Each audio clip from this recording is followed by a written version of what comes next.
Buenas tardes, hermanos. Se les saluda en el Señor. Se les saluda en la salvación. Sigo sin mi hermano Nelson, el cual en unos pocos días yo creo que está con nosotros. Hoy día he querido tomar el tema de la apostasía. Es un tema que virtualmente toma casi todos los temas que hemos visto anteriormente, para aquellas personas que han visto los videos. Y quizás es el tema entonces que envuelve la idea general, la apostasía. Primero quiero hablar de que esto es un fenómeno de tipo psíquico. Cuando una persona nace en un país católico, a medida que va creciendo, le parece normal que ande la gente con imágenes de yeso, en el velador, en la cómoda, o que lo transporte, ¿no es cierto?, por la calle, ayudado de unos palitos, y le parece normal que le canten himnos y le ofrezcan flores. Porque esa persona eso es lo que ha visto y cree que eso es normal. Pero si tuviéramos la máquina del tiempo y nos vamos al tiempo de Pablo, en el cristianismo no se usaban esas cosas. Pablo predicaba otras cosas. Pablo estaba preocupado de la promesa del Señor Jesús, que ofreció vida eterna, ¿no es cierto?, para el día postrero, para todos los que creen en Él y que retengan la doctrina. Pero para que haya una salvación efectiva, esa doctrina tiene que ser sana. Porque si usted está escuchando herejías de perdición, obviamente que va a llegar finalmente usted a la perdición. Pero si usted está fundado en las sanas palabras del Señor Jesús, usted llega hasta el día postrero en pie para ser tomado de los ángeles y llevado al reino de Dios. La apostasía que se provocó, al igual que esa persona que está acostumbrada a ver imágenes por todas partes, nosotros en la actualidad hemos nacido en un tiempo de la apostasía. La iglesia cristiana y especialmente las iglesias históricas, que son los que tienen más creyentes, están bajo la apostasía. Lo digo yo. Lo dice la Escritura. Vamos a ver una definición que ustedes ya conocen. En 2 de Timoteo, capítulo 4, versículo 2 al 4. 1 Timoteo 4, versículos 2 al 4. ¿Qué le está mandando Pablo a Timoteo? Que prediques la palabra. No cualquier palabra, ¿verdad? Que prediques la palabra. Que instes a tiempo y fuera de tiempo. Redarguye, reprende, exhorta con toda paciencia y doctrina. Porque vendrá tiempo cuando no sufrirán la sana doctrina, antes, teniendo comezón de oír, se amontonarán maestros conforme a sus concupiscencias y apartarán de la verdad el oído y se volverán a las fábulas.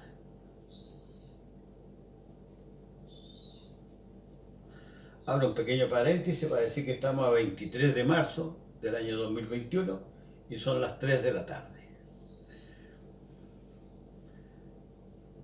Vamos a deshuesar un poco este pasaje. Pablo está preocupado que Timoteo exhorte con paciencia y doctrina. ¿Por qué? Porque vendrá tiempo cuando no sufrirán la sana doctrina. Porque la sana doctrina lo insta a usted a crucificar su carne, a que no siga con su pecado, y que abandone las disoluciones, el que robaba no robe más, ¿verdad? El que ha tomado su cuerpo como para la fornicación, que no lo siga haciendo. El que tiene hábitos pervertidos como los espíritus inmundos, bueno, por el poder de Cristo, que dejen de serlo. Eso es por un lado. Y estos maestros se amontonarán. Amontonar significa que ese tipo de maestro existe en todas partes. Un maestro conforme a las concupiscencias. Un maestro que al mundo le va a gustar mucho. Porque le va a decir cosas como, mira, no te preocupes mucho. Esta cosa no es para tanto. Podría hacer tus cositas, ya que nadie te vea así, para no producir escándalo. Otro tipo de concupiscencia, por ejemplo, cobrar los diezmos. Un mandamiento antiguo que era coercitivo, o sea, obligado, forzado. Ahora el apóstol Pablo colocó la ofrenda, que es voluntaria, es de corazón, que es grata delante de Dios, que sube como un perfume grato delante de Dios. Si usted la hace de corazón, la hace por amor a su hermano. Pero ellos, como tienen que satisfacer, ¿no es cierto?, los deseos de su carne, esos maestros que hacen nata, ¿ya? Predican todas estas cosas para sacarle, ¿no es cierto?, rendimiento a la grey. Son lobos rapaces vestidos de ovejas que no tienen piedad del rebaño. Y lo peor de todo, viene ahora. La gente, al escuchar esos falsos maestros, apartarán de la verdad el oído y se volverán a las fábulas. Y eso se llama apostasía. A la luz de la Escritura no encuentro ningún texto más certero para dar una definición de apostasía.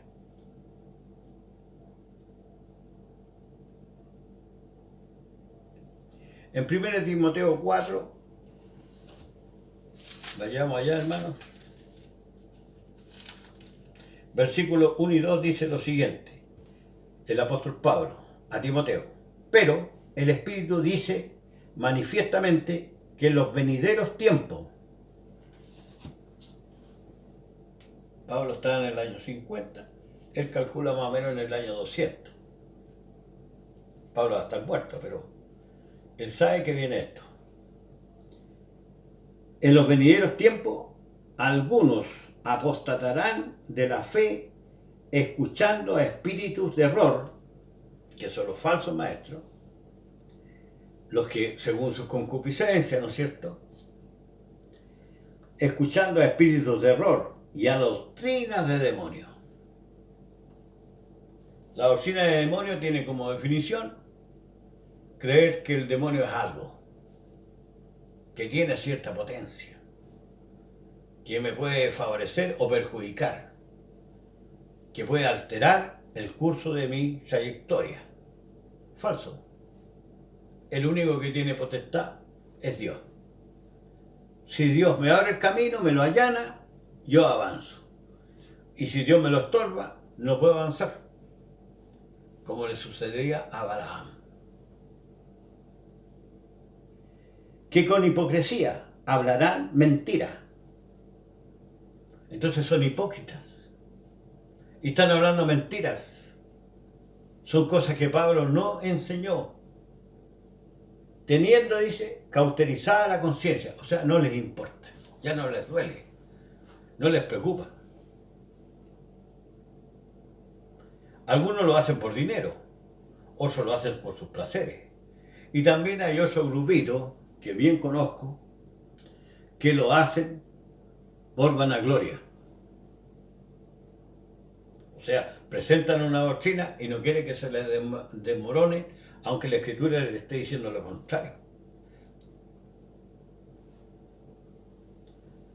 Entonces, si en el año 200 se produjo una apostasía, nosotros estamos en el medio de la apostasía. Y vuelvo a reiterar la idea. Estamos tan acostumbrados a ver la apostasía que nos parece normal que haya apostasía.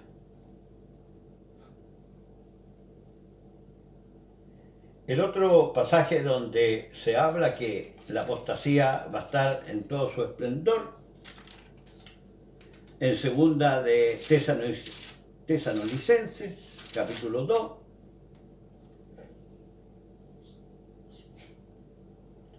cuando la apostasía esté en todo su fulgor, va a aparecer el anticristo. Obviamente, va a encontrar menos oposición.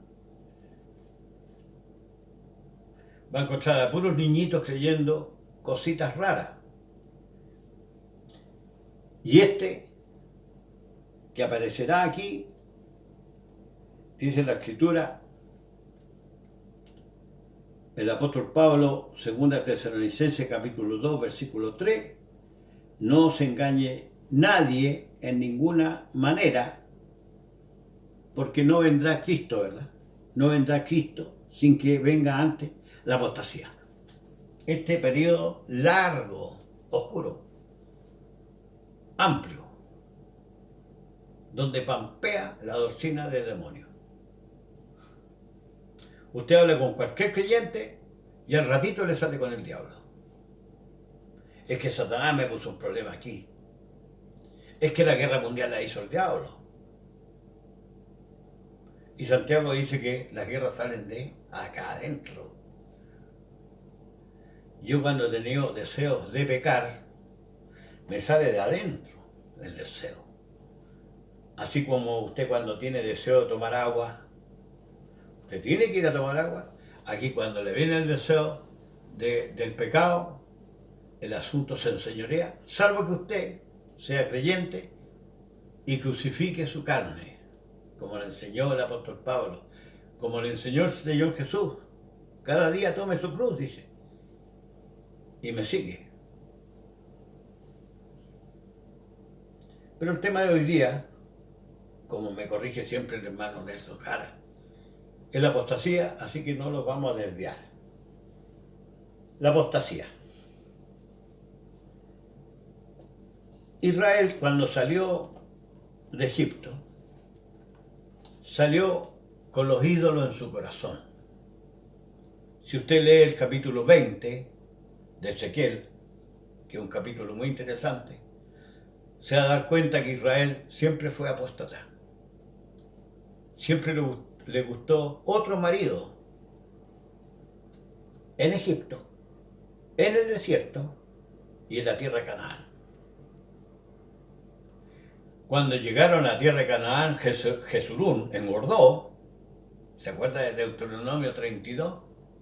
Engordó, tiró coces, como diciendo, si yo soy suficiente. Y la abundancia de sus cosechas se la agradeció a Moloc, a Baal y a los 500 dioses que tenían los cananeos. Y usted bien sabe, la ira de Dios se levantó muchas veces sobre Israel y ellos no entendían. Cuando llegó el periodo de Ezequiel, tenían el santuario lleno de imágenes de serpientes, también del dios Tamuz, adoraban el sol. Había una imagen que hacía celar, dice. Entonces Dios se alejó del santuario. Y cuando iban a consultarle a Ezequiel, los ancianos, hablando bien en chileno, con las patas y el buche, ¿por qué no iban a consultar el santuario? Porque Dios no le iba a contestar. Y acá tampoco le va a contestar. Entonces le dices, Dios a Ezequiel, contéstales tú. Notifícale lo que hicieron sus padres. Entonces Israel siempre fue apóstata. Siempre tuvo dos dioses. Se dividió su corazón, como sale en Oseas 10:2. Temían a Dios y temían a los diablos. Igual que la iglesia de ahora. Yo me caigo de espalda. Estoy viendo lo mismo que en Israel. La iglesia vigente, donde yo vaya, temen a Dios y temen al diablo. Y más encima le cantan himnos hipócritas delante de Dios. Señor, tú eres el único, tú eres el que gobierna, etcétera, etcétera. En su corazón no es así. El poder entero está bajo el maligno, dicen ellos, creyendo que es un ángel. El mundo entero está bajo el maligno, que es el deseo de nuestra carne. Eso es lo que está.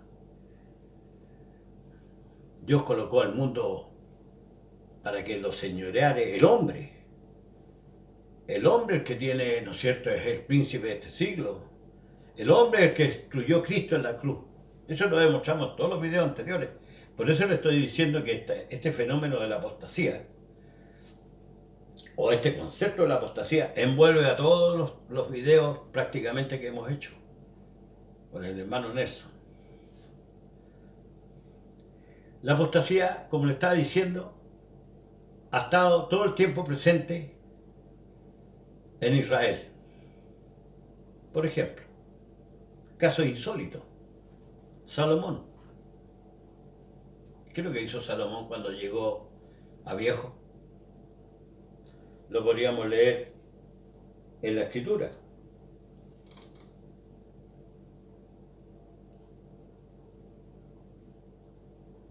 En Primera de Reyes, Primero Reyes 11, del 1 al 11. Acompáñenme ustedes ahí. Primera de Reyes 11, del 1 al 11. Voy a tratar de ser veloz en la lectura para no cansar.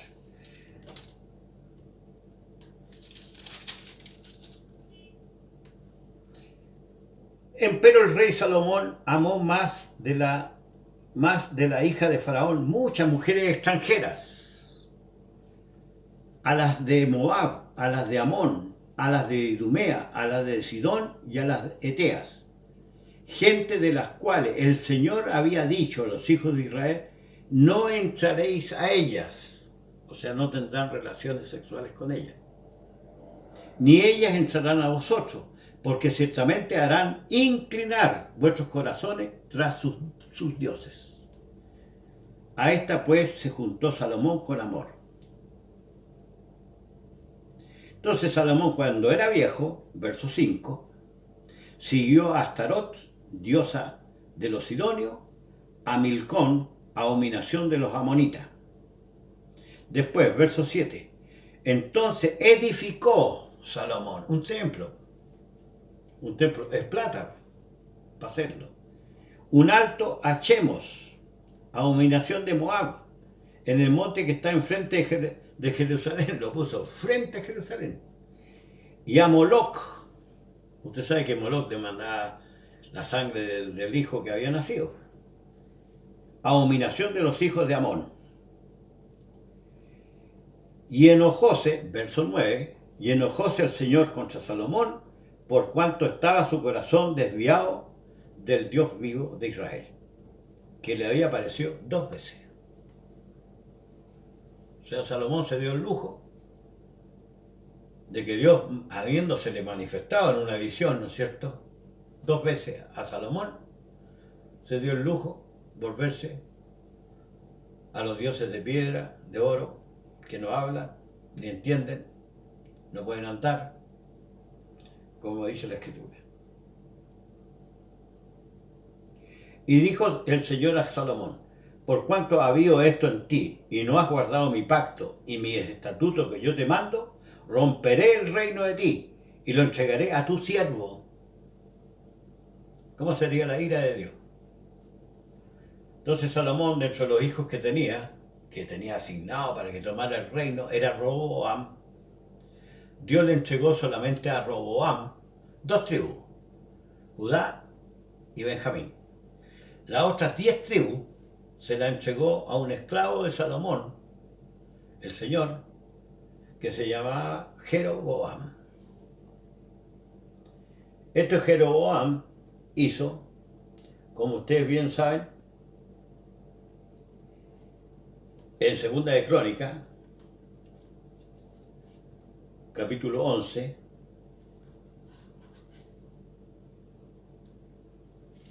versículos 14 y 15.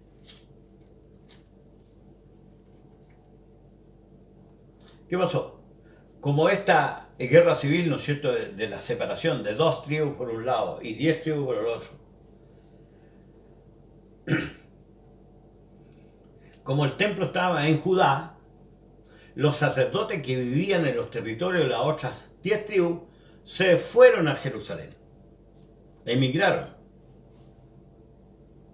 Entonces Jeroboam, que es el esclavo que quedó acá de rey en Israel, cuando vio que quedó sin culto, ¿qué es lo que hizo? Porque los levitas dejaban sus ejidos y las posesiones y se venían a Judá y a Jerusalén, pues Jeroboam, el que tenía las 10 tribus, y sus hijos los echaban del ministerio de Dios. Y él, Jeroboam, se hizo sacerdote para los altos y para los demonios, las imágenes que se hizo de oro, y para los becerros que él había hecho.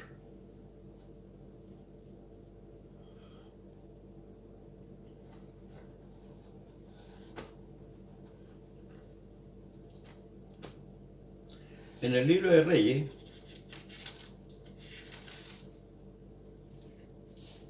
se ve con mayor detalle este problema de la división política de Israel. Que no sé si hermano se está dando cuenta usted que está produciendo una apostasía. Porque si Jeroboam se hizo 2 becerros, ya no prestaban atención a la voz de Dios, sino que a los becerros. Dice respecto a Jeroboam: y reedificó Jeroboam a Siquem en el monte de Efraín, y habitó en ella, y saliendo de ahí reedificó a Penuel. Estamos leyendo, hermano, 1 Reyes 12, del 25 al 33. Perdón, me había omitido esa parte. 1 Reyes 12, 25 al 33. Y dijo el rey Jeroboam en su corazón: ahora se volverá el reino a la casa de David, porque el templo está allá. Si este pueblo subiere a sacrificar a la casa del Señor en Jerusalén, porque el corazón de este pueblo se convertirá a su señor Roboam, el hijo de Salomón, que se quedó con las 2 tribus, Judá y Benjamín. Y me matarán a mí, y se tornarán a Roboam rey de Judá. O sea, la gente se va a convertir a Roboam. Y se acabó el reino de Jeroboam. Entonces, ¿qué es lo que hizo? Va a darle una solución a este problema. Y habido consejo, hizo el rey 2 becerros de oro. Esa fue la solución que encontró. Un sucedáneo. ¿Tú sabes lo que es un sucedáneo, no es cierto? Algo que tiene apariencia, pero no es real. Cuando usted compra ese café Eco, tiene apariencia de café, pero no es café. Este hombre también. Esto parece que usted está honrando a Dios, pero no está honrando a Dios. Está honrando a los demonios. Y habido consejo, versículo 28, hizo el rey 2 becerros de oro y dijo al pueblo: harto habéis subido a Jerusalén. O sea, no vayáis más allá a Jerusalén. He aquí tus dioses, oh Israel, que te hicieron subir de la tierra de Egipto. Y los convenció.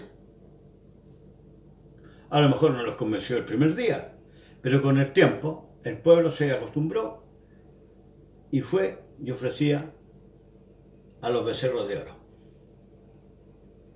Cada vez que había un pecado, los becerros de oro. Estos son tus dioses.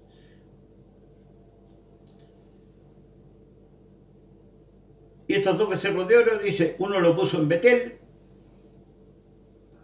y el otro lo puso en Dan, en la tribu de Dan. Y esto fue ocasión de pecado, porque el pueblo iba a adorar delante del uno hasta Dan. Pecados. Hizo también casa de altos e hizo sacerdotes de la clase del pueblo, que no eran los hijos de Leví. sacerdote que se le ocurrió a él. Entonces instituyó Jeroboam solemnidad en el mes octavo. 8 meses que se le ocurrió a él. A los 15 del mes, conforme a la solemnidad que se celebraba en Judá, y sacrificó sobre el altar, él mismo, como persona, que era una función de los sacerdotes. Así hizo en Betel, sacrificando a los becerros que había hecho. Ordenó también en Betel, sacerdote de los altos que él había fabricado. Y sacrificó pues sobre el altar que él había hecho en Betel, a los 15 del mes octavo, el mes que él había inventado de su corazón. E hizo fiesta a los hijos de Israel y subió al altar para quemar perfume.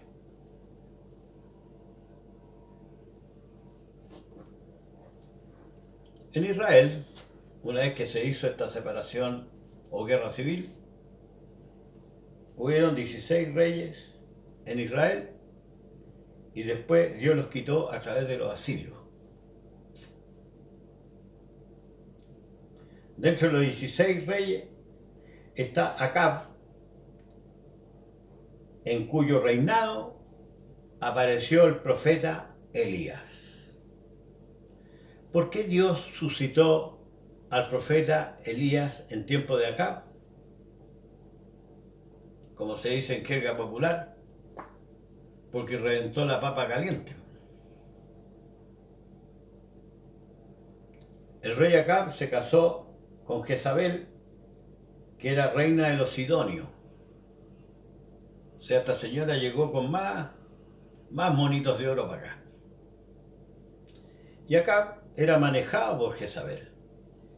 Lo que le decía Jezabel, él lo hacía. Y eran puras iniquidades. Es cosa de leer la historia. Pero a mí me interesa el profeta Elías. Porque Elías lo que va a hacer en el fondo va a ser iluminar al pueblo, porque el pueblo no sabe que está en tinieblas. Ojo con esa frase. Al igual que la iglesia hoy día no sabe que está en tinieblas, Elías le está advirtiendo al pueblo que está en tinieblas.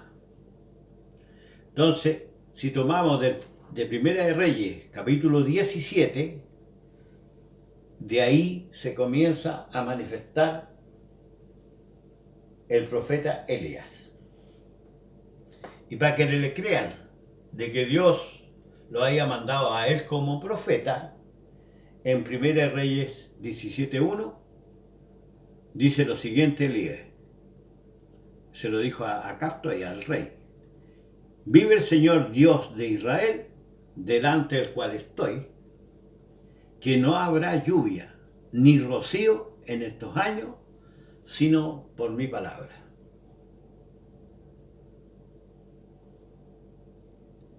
En otras palabras, como yo estoy hablando por el Espíritu de Dios, realmente, entonces no va a llover. Y no llovió. ¿Qué es lo que hizo Dios? Sería muy largo leer todo esto. ¿Qué es lo que hizo para sostener a Elías?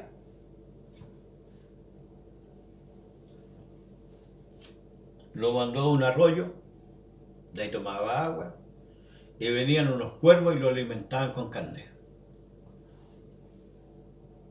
Es re difícil que un cuervo no se saque la carne. Pero en el poder de Dios hacía que el cuervo le dejara la carne a Elías. Después Elías fue sostenido por una viuda. Lea usted la historia de Elías. Porque la parte que más me interesa a mí está cuando él hace la señal. En Primera de Reyes 18, ¿no es cierto?, el capítulo siguiente, del 19 al 39, que es muy largo leerlo,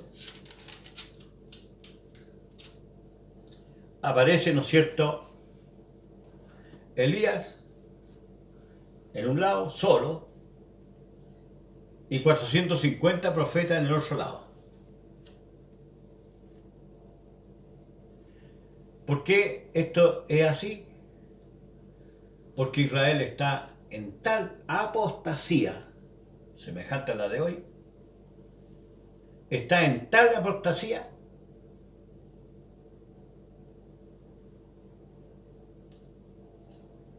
que estos maestros, conforme a las concupiscencias, están acá con Baal.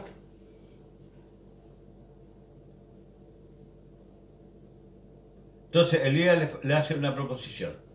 Mire, el Dios que responda, ese es Dios. Si responde Baal, Baal es Dios. Si responde el Señor, el Dios vivo, que le denominan Jehová, bueno, ese es Dios. Y prepararon, usted bien sabe, un güey, prepararon los de Baal y estuvieron frente al sacrificio una vez que lo degollaron al güey y lo despedazaron. Estuvieron toda la mañana rogando al dios Baal para que les contestara. Elías se burló, le dijo: a lo mejor está durmiendo, o está de viaje, o está muy ocupado. La cuestión es que Baal no contestó. Pero cuando él hizo sacrificio, a pesar que llenó de agua ahí, bajó fuego del cielo, consumió el holocausto, la leña, el agua que habían rociado, ¿verdad? Y dejó totalmente seco ahí el sector. ¿Qué dijo Israel? El Señor es Dios y no Baal.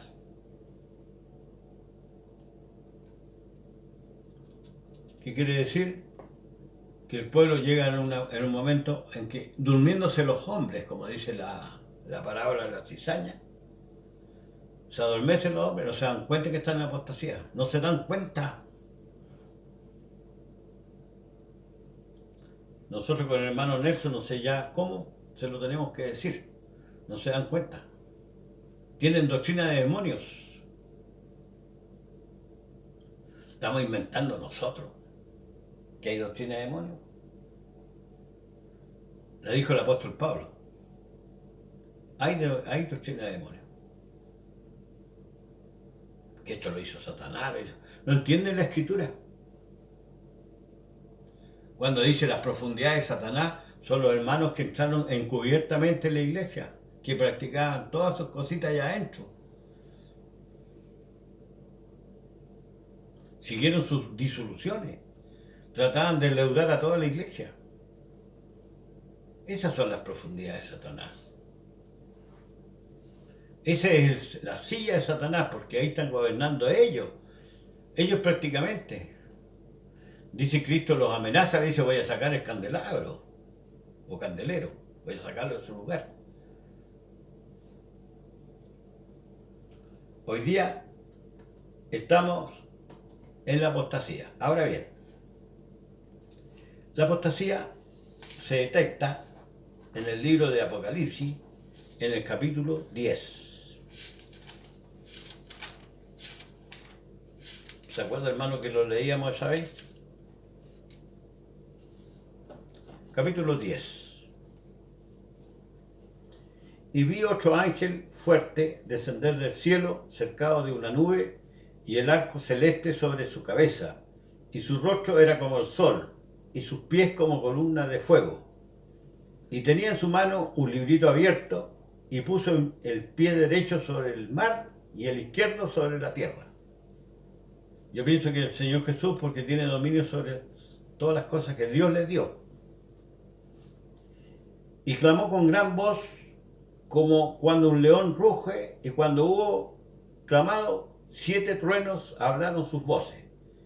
Y cuando los 7 truenos hubieran hablado sus voces, yo iba a escribir, y oí una voz del cielo que me decía: sella las cosas que los 7 truenos han hablado, y no las escribas. Y el ángel que vi estar sobre el mar y sobre la tierra levantó su mano al cielo y juró por el que vive para siempre y jamás, que ha creado el cielo y las cosas que están en él, y a la tierra y las cosas que están en ella, y el mar y las cosas que están en él, que el tiempo no será más. Pero en los días de la voz del séptimo ángel, cuando comenzare a tocar la trompeta, el misterio de Dios será consumado, como él lo anunció a sus siervos los profetas. Y la voz que oí del cielo, que hablaba otra vez conmigo y decía, ve y toma el librito abierto de la mano del ángel que está sobre el mar y sobre la tierra. Y fui al ángel diciéndole que me diese el librito. Y él me dijo, toma y trágalo. Y él te hará amargar tu vientre, pero en tu boca será dulce como la miel. Y tomé el librito de la mano del ángel y lo devoré, y era dulce en mi boca como la miel, y cuando lo hube devorado fue amargo mi vientre. Y él me dice, necesario es que otra vez profetices a muchos pueblos, gente, lenguas y reyes. Ahí está todo el capítulo. ¿Por qué este libro, estando abierto, que es el libro de Apocalipsis, y siendo dulce, se convirtió en amargo?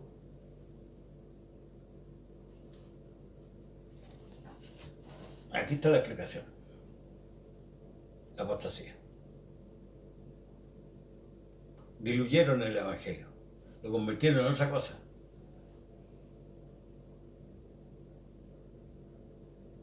Se convirtió en amargo. Por eso después dice, es necesario que profetices otra vez. Es necesario que los corrijas. Así como vino Elías, corrigió al pueblo, tú tienes que hacer eso.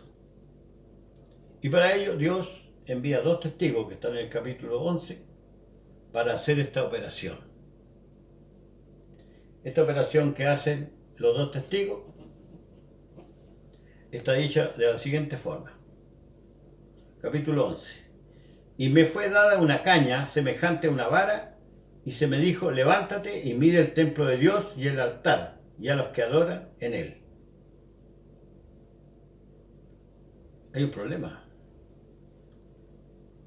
Juan está escribiendo esto en el año 100. Y el templo fue derribado al año 70.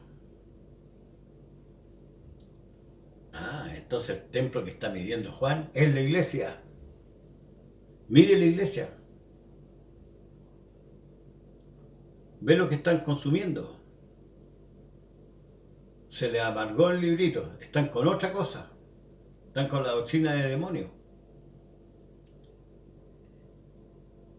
Y después, acá. Y daré, verso 3, y daré a mis 2 testigos, y ellos profetizarán 1260 días vestidos de saco. Estas son las 2 olivas y los 2 candeleros que están delante del Dios de la tierra. Y si alguno los quisiere dañar, sale fuego de la boca de ellos y devora a sus enemigos, y si alguno los quiere hacer daño, es necesario que él sea así muerto. Estos tienen potestad de cerrar el cielo. Ojo, cerrar el cielo. Que no llueva en los días de su profecía, y tienen poder sobre las aguas para convertirla en sangre y para herir la tierra con toda plaga cuantas veces quisiese.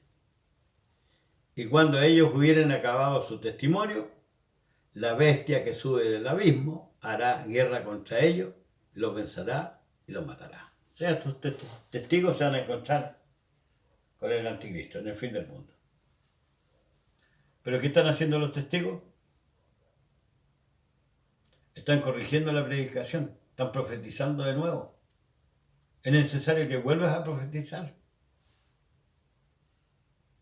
Te corrompieron la doctrina.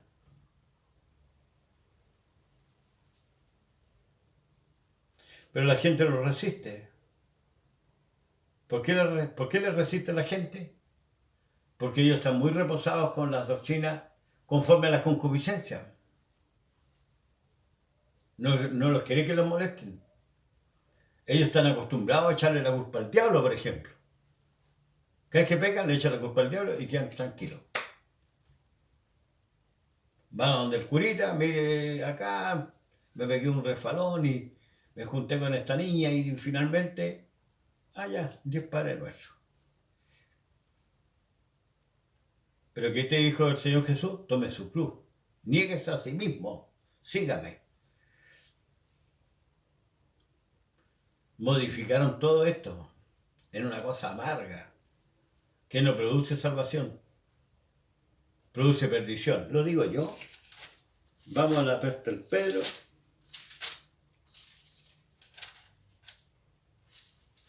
el apóstol Pedro. Segunda de Pedro, capítulo 2, versículo 1 adelante.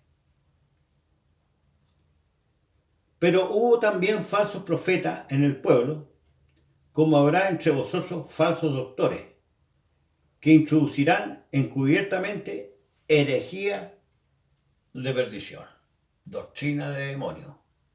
El demonio anda aquí, el demonio hizo acá, el demonio provocó una guerra, el demonio hizo que yo me separara de mi mujer.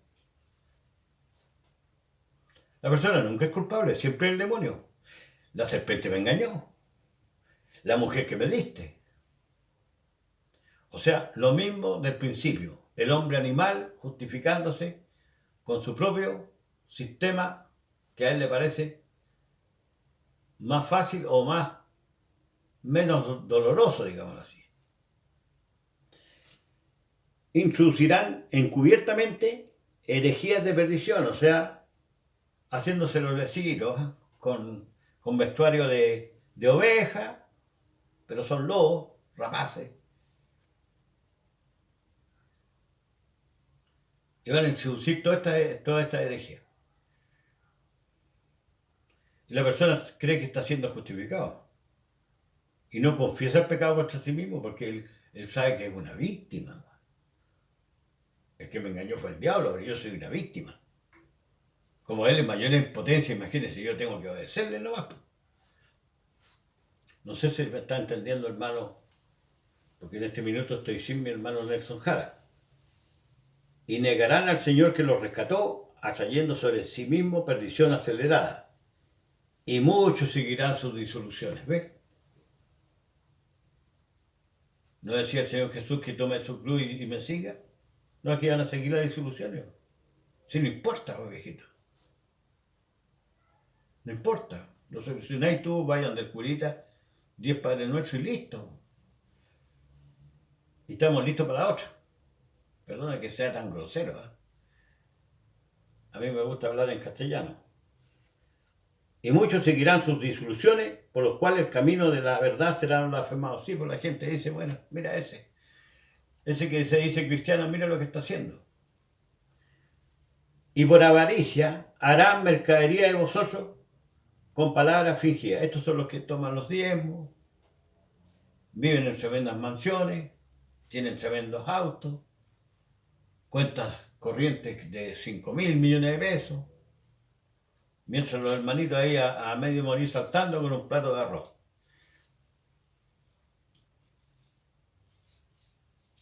¿Se produjo la apostasía? Está clarita. Hay apostasía en todas partes. Haga como David, hermano. Cuando David, ayudado de Natán, que le hizo ver lo que había hecho, dijo, contra ti he pecado, le dijo al Señor.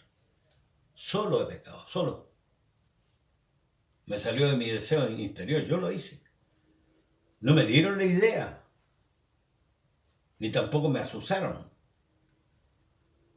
No tengo para qué ser asusado si el deseo de la carne está ahí.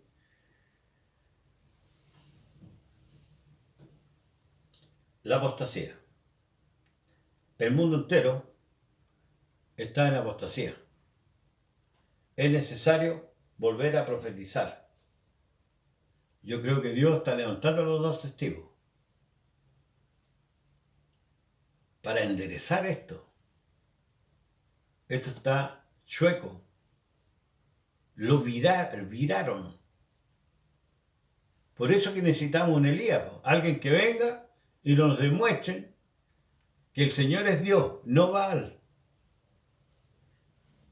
Siempre hubo apostasía, porque la apostasía es una obra, o herejía, son obras de la carne, según Gálatas 5. No sale en forma natural.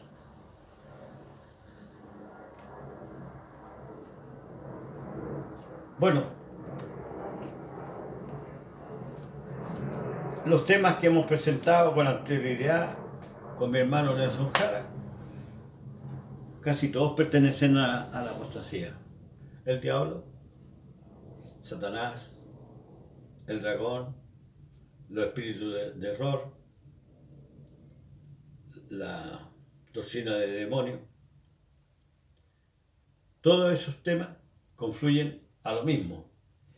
Instintivamente, con mi hermano Nelson Jara, fuimos siguiendo esta temática que nos hizo finalmente llegar a puerto, que sería este el tema, la apostasía. La iglesia actual, estamos en la apostasía como en los días de Elías y Acab. Hermano, espero en primer lugar que se haya comprendido el tema. En segundo lugar, desearle al hermano Nelson Jara que se recupere pronto. Hace falta su conducción.